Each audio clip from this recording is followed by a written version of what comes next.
Reduzir a jornada de trabalho semanal de 44 horas para 40 ou 36 horas, sem dialogar com o setor produtivo, como prevêem as propostas de emenda à Constituição em debate no Congresso Nacional, pode ter efeitos devastadores, sobretudo para pequenas e médias empresas. É o que apontam em artigo a superintendente de Relações de Trabalho da Confederação Nacional da Indústria, CNI, Silvia Lorena, e o presidente em exercício da Federação do Comércio de Bens, Serviços e Turismo de São Paulo, Ivo Dall'Acqua Júnior. De acordo com o texto, o Brasil não oferece um cenário econômico favorável à redução das jornadas de trabalho. Entre os fatores negativos estão a elevada carga tributária, as taxas de juros entre as mais altas do mundo, a insegurança jurídica, a dificuldade de encontrar mão de obra qualificada e a baixa produtividade no trabalho. Além disso, os acordos coletivos já vêm reduzindo a jornada semanal de trabalho. A média da jornada negociada no Brasil é de 39 horas, parecida com a de países como Estados Unidos e Portugal. Para o economista e pesquisador do Laboratório de Governo da USP, Silas Souza, a baixa produtividade é um fator fundamental a ser considerado. Quando a gente olha para a Europa, onde isso se difundiu de maneira mais rápida, havia um movimento de ganhos de produtividade. Quer dizer que o trabalhador vinha cada vez mais precisando de menos horas para entregar o trabalho dele. Então, houve um entendimento nessas sociedades de que era mais vantajoso folgar mais, porque a produtividade estava mantida. O impacto financeiro será ainda mais elevado se a PEC 8 de 2025, que prevê a redução da jornada para 36 horas semanais, for aprovada. Pesquisa da FEComércio aponta o aumento de 37,5% no custo da hora de trabalho no comércio. Já na indústria, a CNI estima um impacto anual de custos com mão de obra de 178 bilhões e 800 milhões de reais. Para os representantes das duas entidades, avanços em qualidade de vida e saúde mental são inegociáveis, mas devem ocorrer por meio de diálogo envolvendo todos os setores. Sem investimentos em educação, tecnologia e qualificação profissional, as organizações avaliam que a mudança pode gerar desemprego, aumento de custos e perda de competitividade. Reportagem Cristina Sena. O Ministério da Saúde instalou uma sala de situação para acompanhar os casos de intoxicação por metanol no país. O objetivo é coordenar respostas rápidas diante das ocorrências. Até agora foram registrados 43 casos, 39 em São Paulo, 10 confirmados e 29 em investigação, e 4 em Pernambuco, ainda em apuração. Houve também 4 casos descartados. Um óbito foi confirmado em São Paulo e outros 7 permanecem sob análise. O número já ultrapassa a média anual de registros, que costuma ficar em torno de 20 casos em todo o Brasil. Uma pesquisa divulgada neste ano pela Federação de Hotéis, Restaurantes e Bares do estado de São Paulo revelou que 36% das bebidas comercializadas no país apresentam algum tipo de fraude, como falsificação, adulteração ou contrabando. Diante desse cenário, associações do setor de bebidas estão promovendo treinamentos para ajudar empreendedores a identificar produtos falsificados. As orientações incluem observar sinais de falsificação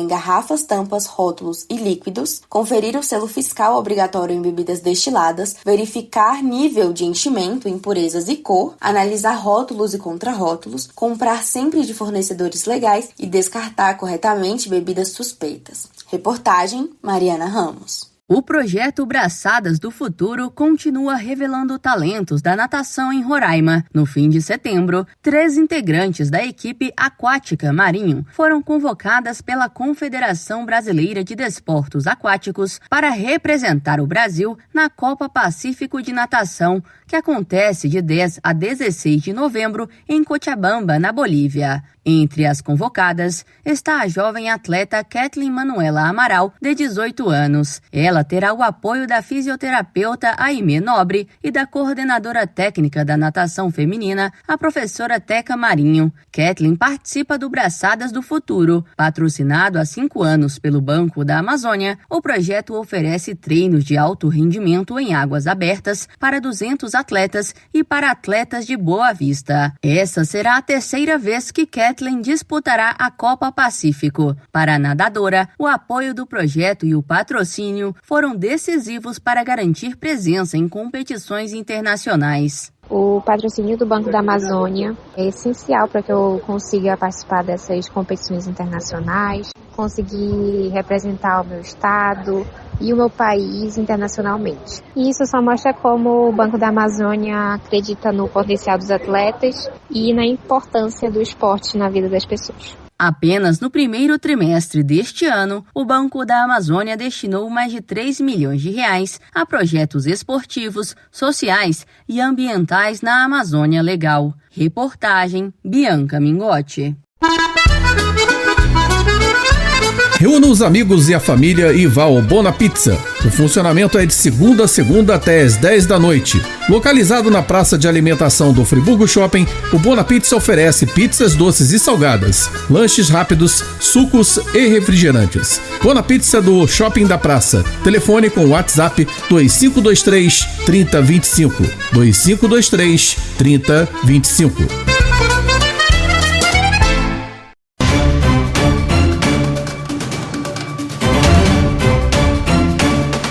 O Brasil enfrenta um déficit estrutural em infraestrutura e precisa dobrar os investimentos no setor para alcançar o patamar médio global.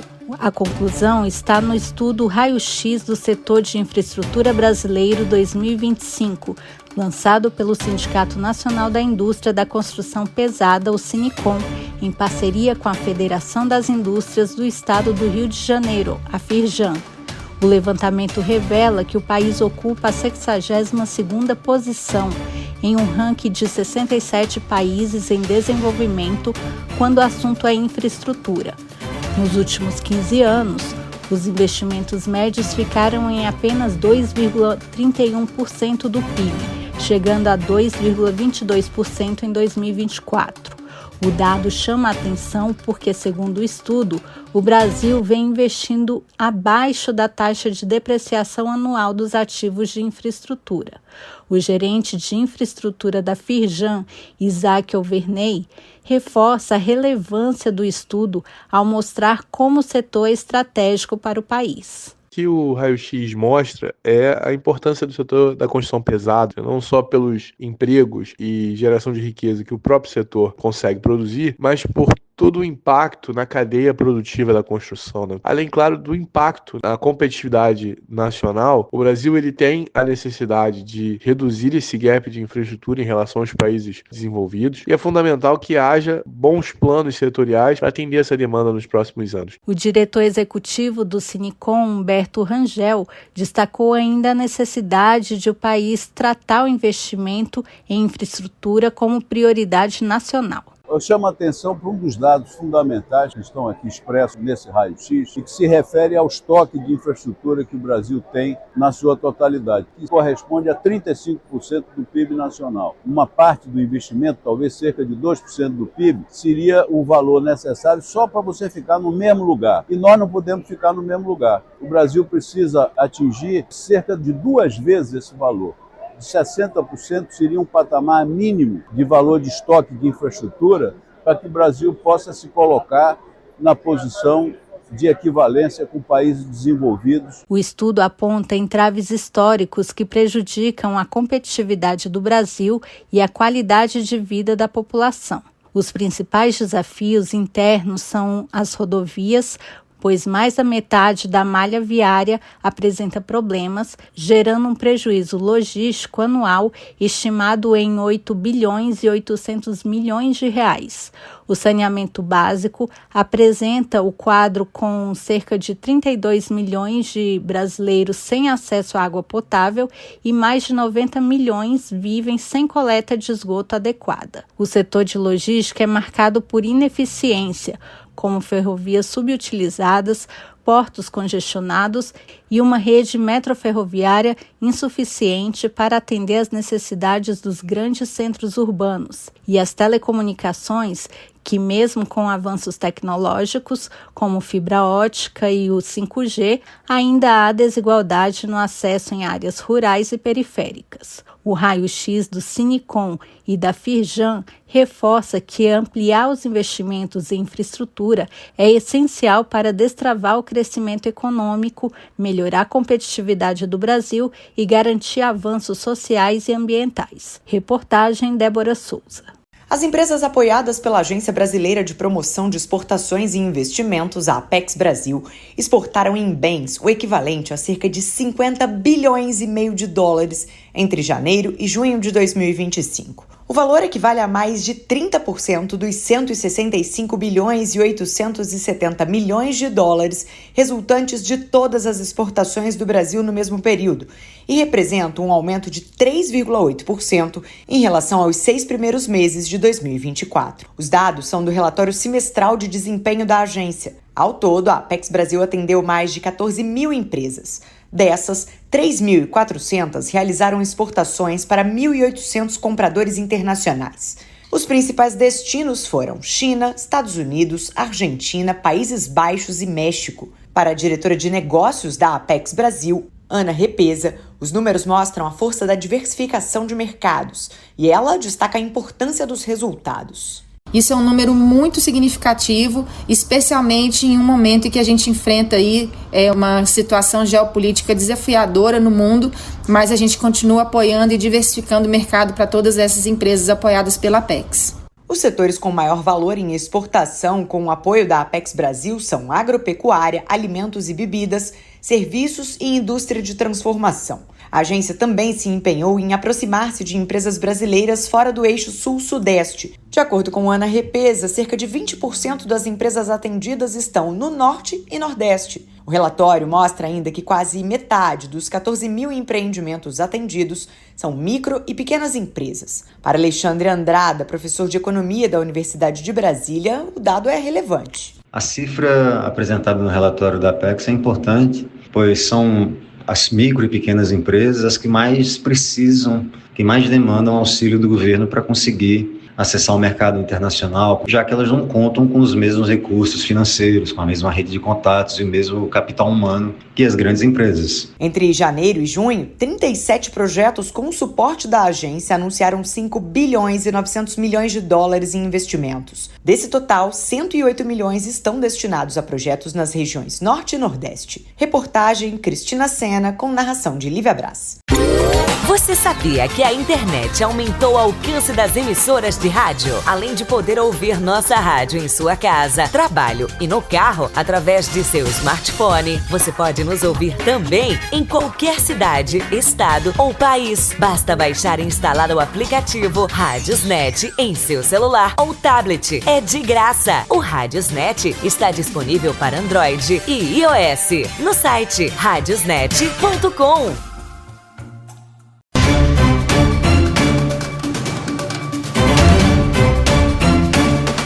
A população de Belém, no Pará, passou a contar com mais um avanço em relação à medicina moderna. Isso porque o Hospital São João de Deus, gerido pela Beneficente Portuguesa, agora dispõe de novas instalações e equipamentos de última geração. Entre os itens adquiridos estão mais de 250 leitos de enfermaria e 50 leitos de UTI, sendo 10 dedicados à pediatria. O empreendimento contou com recursos do Fundo Constitucional de Financiamento do Norte, o FNO, administrados pelo Banco da Amazônia. As obras tiveram início em 2014 com investimento da própria Beneficente Portuguesa do Pará, mas houve um impulso em 2016, quando os recursos do FNO passaram a ser utilizados. Diante disso, a unidade hospitalar prestou uma homenagem ao Banco da Amazônia nesta quarta-feira, em reconhecimento pelo trabalho desenvolvido pela instituição financeira em relação à parceria para a captação dos recursos financeiros. O evento foi realizado no auditório da unidade São João de Deus, na rua Boaventura da Silva, bairro Umarizal, na capital paraense. Na ocasião, o presidente da Beneficente Portuguesa do Pará, Alírio José Duarte Gonçalves, destacou a importância do envolvimento do banco na evolução da unidade hospitalar. Quero aqui parabenizar, agradecer ao VASA pela confiança que teve nesse hospital lá no início. E esse importante legado fica para Belém, porque a Beneficente hoje se torna um dos maiores hospitais da região norte. Fica o maior e melhor hospital em equipamentos e modernos, já está com a robótica, Para o presidente do Banco da Amazônia, Luiz Lessa, os investimentos vão proporcionar melhor qualidade de vida para a população do estado. Todas essas ações do banco sempre têm como pano de fundo gerar desenvolvimento, gerar emprego, gerar renda e gerar uma melhoria da qualidade de vida das pessoas que aqui vivem. E quando a gente fala na melhoria da qualidade de vida, a gente também investe em projetos que trazem benefício social direto para a população. E esse prédio aqui, essa nova unidade da Beneficência Portuguesa, é a representação máxima disso. O hospital também conta com 15 salas cirúrgicas, 17 poltronas leitos do serviço de quimioterapia, 50 máquinas de hemodiálise de última geração, 26 boxes e 9 leitos de pronto atendimento. Reportagem Marquesan Araújo. O Brasil enfrenta um déficit estrutural em infraestrutura e precisa dobrar os investimentos no setor para alcançar o patamar médio global. A conclusão está no estudo Raio-X do Setor de Infraestrutura Brasileiro 2025, lançado pelo Sindicato Nacional da Indústria da Construção Pesada, o Sinicom, em parceria com a Federação das Indústrias do Estado do Rio de Janeiro, a Firjan. O levantamento revela que o país ocupa a 62ª posição em um ranking de 67 países em desenvolvimento quando o assunto é infraestrutura. Nos últimos 15 anos, os investimentos médios ficaram em apenas 2,31% do PIB, chegando a 2,22% em 2024. O dado chama a atenção porque, segundo o estudo, o Brasil vem investindo abaixo da taxa de depreciação anual dos ativos de infraestrutura. O gerente de infraestrutura da Firjan, Isaac Alverney, reforça a relevância do estudo ao mostrar como o setor é estratégico para o país. O que o Raio-X mostra é a importância do setor da construção pesada, não só pelos empregos e geração de riqueza que o próprio setor consegue produzir, mas por todo o impacto na cadeia produtiva da construção, né? Além, claro, do impacto na competitividade nacional, o Brasil ele tem a necessidade de reduzir esse gap de infraestrutura em relação aos países desenvolvidos e é fundamental que haja bons planos setoriais para atender essa demanda nos próximos anos. O diretor executivo do Sinicom, Humberto Rangel, destacou ainda a necessidade de o país tratar o investimento em infraestrutura como prioridade nacional. Eu chamo a atenção para um dos dados fundamentais que estão aqui expressos nesse raio-x e que se refere ao estoque de infraestrutura que o Brasil tem na sua totalidade, que corresponde a 35%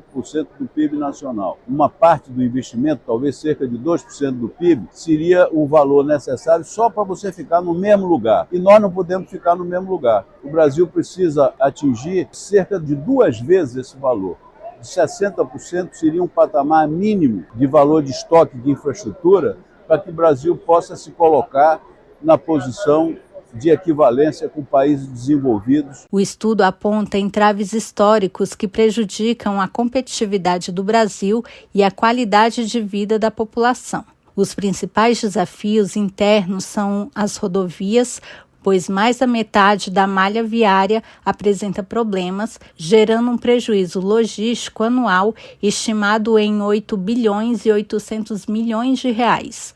O saneamento básico apresenta o quadro com cerca de 32 milhões de brasileiros sem acesso à água potável e mais de 90 milhões vivem sem coleta de esgoto adequada. O setor de logística é marcado por ineficiência, como ferrovias subutilizadas, portos congestionados e uma rede metroferroviária insuficiente para atender às necessidades dos grandes centros urbanos. E as telecomunicações, que mesmo com avanços tecnológicos, como fibra ótica e o 5G, ainda há desigualdade no acesso em áreas rurais e periféricas. O raio-x do Sinicom e da Firjan reforça que ampliar os investimentos em infraestrutura é essencial para destravar o crescimento econômico, melhorar a competitividade do Brasil e garantir avanços sociais e ambientais. Reportagem Débora Souza.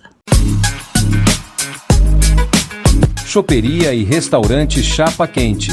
Mais que um lugar para comer, um espaço para viver bons momentos. Na praça de alimentação do Friburgo Shopping, de segunda a segunda, o sabor ganha destaque. Petiscos preparados com carinho, pratos à la carte feitos na hora, Comida quilo com qualidade e o chopp sempre gelado. Entrega em domicílio e atendimento para empresas. WhatsApp 229 9820 5534. Chapa Quente. Tradição, sabor e convivência à mesa.